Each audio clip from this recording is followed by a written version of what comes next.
अधिक मास सुरू झाला आहे, पण अनेकांना एक महत्त्वाची गोष्ट अजूनही माहिती नाही. या पवित्र महिन्यात जावयाला एक खास वस्तू देण्याची परंपरा आहे, जी सोन्याहून मौल्यवान मानली जाते. जर ही एक वस्तू दिली नाही तर घरातील सुखसमृद्धीवर परिणाम होऊ शकतो, असं धर्मशास्त्रात सांगितलं गेलं आहे. म्हणूनच आजच्या या व्हिडिओमध्ये आपण जाणून घेणार आहोत की अधिक मासात जावयाला नेमकी कोणती वस्तू द्यावी, 33 अनारसे का दिले जातात आणि वाण देताना कोणत्या चुका टाळल्या पाहिजेत. धोंड्याच्या महिन्यात, ज्याला अधिक महिना म्हणतो, या महिन्यात आपण लेक जावईला घरी बोलून वाण देत असतो, त्यांचा मानसन्मान करत असतो. आणि असं करणं म्हणजेच आपल्या जावयांसाठी, त्याच्या प्रगतीसाठी, त्यांच्या सुखासाठी हे चांगलं असतं. आणि म्हणूनच लेक जावयाला घरी बोलून वाण काय द्यावे, त्याचप्रमाणे अशी कोणती वस्तू आहे की ती सोन्याहून मौल्यवान आहे, अशी ही वस्तू लेक जावयाला आपल्याला द्यायची आहे. ती वस्तू कोणती आहे, त्याचप्रमाणे लेक जावयाला वाण देण्यासाठी बघा, ज्यांना जावई नसेल त्यांनी काय करावं व ज्यांना आई नसेल मग अशा वेळेस काय करावं, या विषयाची संपूर्ण माहिती आपण या व्हिडिओमध्ये बघणार आहोत. वाणामध्ये कोणत्या वस्तू द्यायच्या, कशा द्यायच्या, याविषयीची संपूर्ण माहिती बघणार आहोत. श्री स्वामी समर्थ. नमस्कार मंडळी, तुम्हा सर्वांचं आपल्या एका नवीन व्हिडिओमध्ये स्वागत करते. तर पहा मंडळी, आपल्या हिंदू धर्मात अधिक मास, ज्याला आपण धोंड्याचा महिना किंवा पुरुषोत्तम मास म्हणून देखील ओळखला जातो, हा महिना अत्यंत पवित्र मानला जातो. या महिन्यात जावयाला वाण देण्याची परंपरा ही महाराष्ट्रात खूप जुनी आणि महत्त्वाची आहे. जावयाला श्री विष्णूचे रूप मानून त्याची पूजन केले जाते. 2026 मध्ये अधिक मास 17 मेला सुरू होणार असून तो 15 जूनपर्यंत असणार आहे. अधिक मासामध्ये कोणतेही मांगल्य कार्य, शुभविवाह, लग्न कार्य किंवा कुठलेही शुभ कार्य केले जात नाही. परंतु या महिन्यात अधिक देवतांची उपासना, दान धर्म, एखाद्या ग्रंथाचं पारायण, भगवत रामायण अशा धार्मिक गोष्टी तुम्ही करू शकता. कारण हा महिना अधिक पुण्य कमवण्यासाठी अधिक महत्त्वाचा मानला जातो. आता अधिक महिन्यामध्ये ज्या मुलींचं नवीनच लग्न झालेलं आहे, अशा लेक जावयांना घरी बोलून त्यांच्या सवडीनुसार घरी बोलून त्यांना मानसन्मान दिला जातो, त्यांचा आदर तिथे केला जातो. बघा, ज्या मुलीचं नवीन लग्न झालं आहे असं मुलं आणि अशा मुली आणि जावयांना खास करून अधिक महिन्यामध्ये सासू सासरे आपल्या घरी बोलवत असतात आणि त्यांचा मानसन्मान करत असतात. जावयाला साक्षात भगवान श्री हरी विष्णू यांचं रूप मानून त्यांची पूजा केली जाते. त्याचप्रमाणे बघा, जर का तुम्हाला लेक जावई नसेल मग तुम्ही कोणाला वाण देऊ शकता, तर तुम्ही तुमच्या भाच्याला वाण देऊ शकता किंवा तुम्ही तुमची नणंद आणि तुमचे नंदावी असेल त्यांची, म्हणजेच की नंदाचे मिस्टर, यांना देखील घरी बोलून तुम्ही अधिक मासामध्ये वाण देऊ शकता. तर पहा, वाण देण्यासाठी आपण आपल्या लेक जावयाला त्यांच्या सवडीनुसार, त्यांच्या सोयीनुसार घरी बोलवण्याचं आहे. घरी बोलवल्यानंतर त्यांना त्यांच्या आवडीच्या भेटवस्तू, म्हणजेच की बघा, त्यांना कपडे द्यायचे आहे, पूर्ण पोशाख त्यांना द्यायचा आहे. त्याचप्रमाणे लेकीला साडी द्यायची आहे, त्यांच्या पसंतीने तुम्ही साडी घेऊ शकता. त्याचप्रमाणे त्यांना घरी बोलवून त्यांना जावयाला तुम्ही तुमच्या सोयीच्छेने तुम्हाला काय द्यायचं आहे ते देऊ शकता. नवीनच लेक जावई असतील तर त्यांना घरी बोलून त्यांचा मानसन्मान करायचा का, तर असं काही नाही. तुमचे लोक जावई जुने जरी असले तरी देखील त्यांना घरी बोलवून बोलवू शकतात, कारण की अत्यंत शुभ मानलं जातं. साक्षात जावयाला नारायणाचं, श्रीहरीचं रूप मानलं जातं. असं नाही की नवीनच जावई बोला, म्हणजेच की नवीनच लग्न झालेलं असलं, जुनं लेकीला, म्हणजेच की ज्यांचं जुनं लग्न आहे त्यांना देखील तुम्ही बोलू शकता.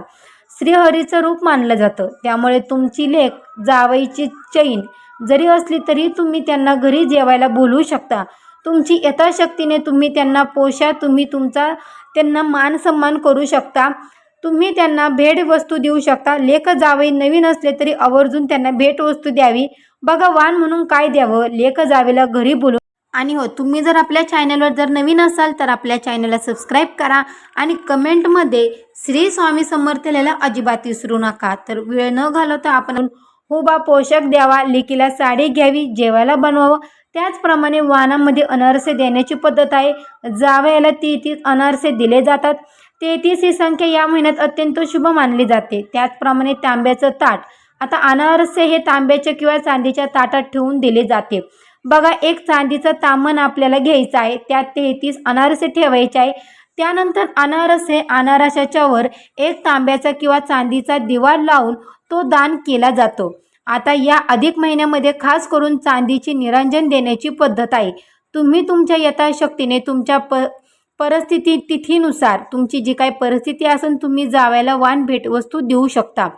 जर की चांदीची निरांजन घेणे शक्य नसेल तर तुम्ही तांब्याची निरांजन वाण म्हणून दिली तरीही चालेल. तांबा असू द्या किंवा चांदी असू द्या, शेवटी आपला भाव महत्त्वाचा आहे. अनावश्यक सोबत जावयाचा मान म्हणून आपण इतरही भेटवस्तू देऊ शकता. जसं की आपण कपडे, नवीन कपडे घेणार आहोत, त्याचप्रमाणे धोतर, कुर्ता, शर्ट, पॅन्ट, पीस. त्याचप्रमाणे आपल्याला शक्य झाल्यास आपण सोन्याची अंगठी, चैन किंवा चांदीचे नाणे आपल्या परिस्थितीनुसार आपण त्यांना भेटवस्तू म्हणून देऊ शकतो. त्याचप्रमाणे भेटवस्तूमध्ये आपण फळे, सुकामेवा, नारळ किंवा कोणतेही 5 प्रकारचे फळे आपण वाण म्हणून देऊ शकतो. आता वाण देताना ते नुसते हातात न देता ते शाख पद्धतीने देणं हे महत्त्वाचं आहे. काही ठिकाणी जावयाला बघा, जुना परंपरेनुसार जावयाला सुगंधी उटणं व तेल लावून स्नान घालण्याची पद्धत आहे. जावयाच्या आवडीचा स्वयंपाक केला जातो. जेवताना जावयाच्या ताटाभोवती रांगोळी काढली जाते. जेवण झाल्यावर जावयाला पाटावर बसून त्याचे पाय धुतले जातात. कपाळाला गंध अक्षदा लावून त्याचं औक्षण केलं जातं. काही ठिकाणी श्री पुरुषोत्तम तीर्थत हे दान देतात असल्यास हा छोटासा संकल्प देखील केला जातो. तांब्याच्या ताटात 33 अनारसे ठेवून त्यावर दिवा लावून ते ताट जावयाला दिलं जातं. यामुळे जावयाने तो दिवा शांत होईपर्यंत तिथेच बसणे अपेक्षित असते. यानंतर जावयाने सासू सासऱ्याच्या पाया पडून आशीर्वाद घ्यावा आणि सासऱ्यांनी जावयाला दक्षिण द्यावी. आता काही ठिकाणी 33 अनारसे देणे शक्य नसेल तर 3 लाडू किंवा 33 फळे सुद्धा दिली जातात. अधिक महिना सुरू झाल्यापासून तो संपेपर्यंत तुम्ही कधीही वाण देऊ शकता. त्याचप्रमाणे अधिक महिन्यात जावयाला घरी बोलवल्यानंतर धोंडे देण्याची पद्धत आहे. धोंडे म्हणजे काय तर धोंडे हा पुरणाचा पदार्थ आहे. आपल्याला कणकेमध्ये पुरण भरून त्याचं गोल गोळे करून ते तळायचे असतात. याला धोंड म्हटलं जातं. हे धोंडे द्यायला देखील महत्त्व आहे. ज्याप्रमाणे आपण 33 अनारसे देतो त्याच पद्धतीने 33 बत्तीशे देखील दिले जातात. ही सुद्धा पद्धत आहे.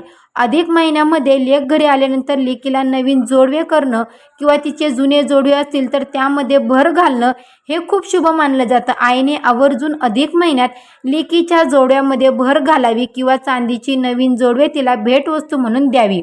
लक्ष्मीकारक, सुखकारक मानलं जातं. आपल्याला देखील आणि तिच्या सौभाग्यासाठी देखील हे शुभ मानलं जातं. बघा, तुमच्या परिस्थितीनुसार तुम्ही जावयाला वाण देऊ शकता. जास्त करून या महिन्यामध्ये जावयाला एक निरांजन आणि 33 अनारसे देण्याला अधिक महत्त्व आहे. जावयाला आपण साक्षात नारायणाचं रूप मानतो. त्याचप्रमाणे आपण जो दिवा देतो हा दिवा आपली मुलगी पण ही लक्ष्मीकारक असते आणि हा दिवा ती तिच्या घरी देवघरात जेव्हा पेटवते तेव्हा तिला देखील त्याचा फायदा होत असतो आणि आपल्याला देखील होत असतो. आपण भगवान श्री हरी विष्णू यांना दीपदान केल्याचं पुण्य आपल्याला प्राप्त होत असतं. या महिन्यात जसं धार्मिक गोष्टी करायला महत्त्व आहे त्याचप्रमाणे या महिन्यात दानधर्म करायला देखील खूप जास्त महत्त्व आहे. या महिन्यामध्ये दीपदान करण्याला देखील अधिक विशेष महत्त्व आहे. त्यामुळे आपल्याला काही देणं शक्य झालं नाही तरी देखील आपण 33 अनारसे, तांब्याचं ताट, एक निरांजन देऊ शकता. ज्यांना चांदीचं निरांजन देणं शक्य नसेल किंवा शक्य असेल त्यांनी आवर्जून द्यावं. ज्यांना शक्य नसेल तुमच्या सोयीच्छेने तुम्हाला काय दान द्यायचं आहे तुम्ही देऊ शकता. शक्य नाही त्यांना मग तुम्ही तांब्याचे निरांजन आवर्जून दान करायचे आहे. हे मुलीला देखील चांगलं असतं. त्याचप्रमाणे आपल्या देखील लक्ष्मीकारक असतं. बघा, या महिन्यात जावयाला भगवान श्री हरी विष्णूचं रूप मानलं जातं. आपण जे पण काही दान जावयाला करू किंवा दीपदान करू हे साक्षात श्रीहरी भगवान यांना दान केल्यासारखं आहे, यांना दिल्यासारखं आहे आणि म्हणूनच आपण आपल्या परिस्थितीनुसार यथाशक्तीने होईल तसं जावयांचा मान सन्मान करायचा आहे. व्हिडिओ आवडला असेल तर नक्की लाईक करा, सबस्क्राईब करा आणि चॅनलवर जर तुम्ही नवीन असाल तर आपल्या चॅनलला देखील सबस्क्राईब करा. कमेंट बॉक्समध्ये ओम नमो भगवते वासुदेवाय नमः लिहायला अजिबात विसरू नका. भेटू अशाच एका नवीन व्हिडिओमध्ये. तोपर्यंत सर्वांना श्री स्वामी समर्थ.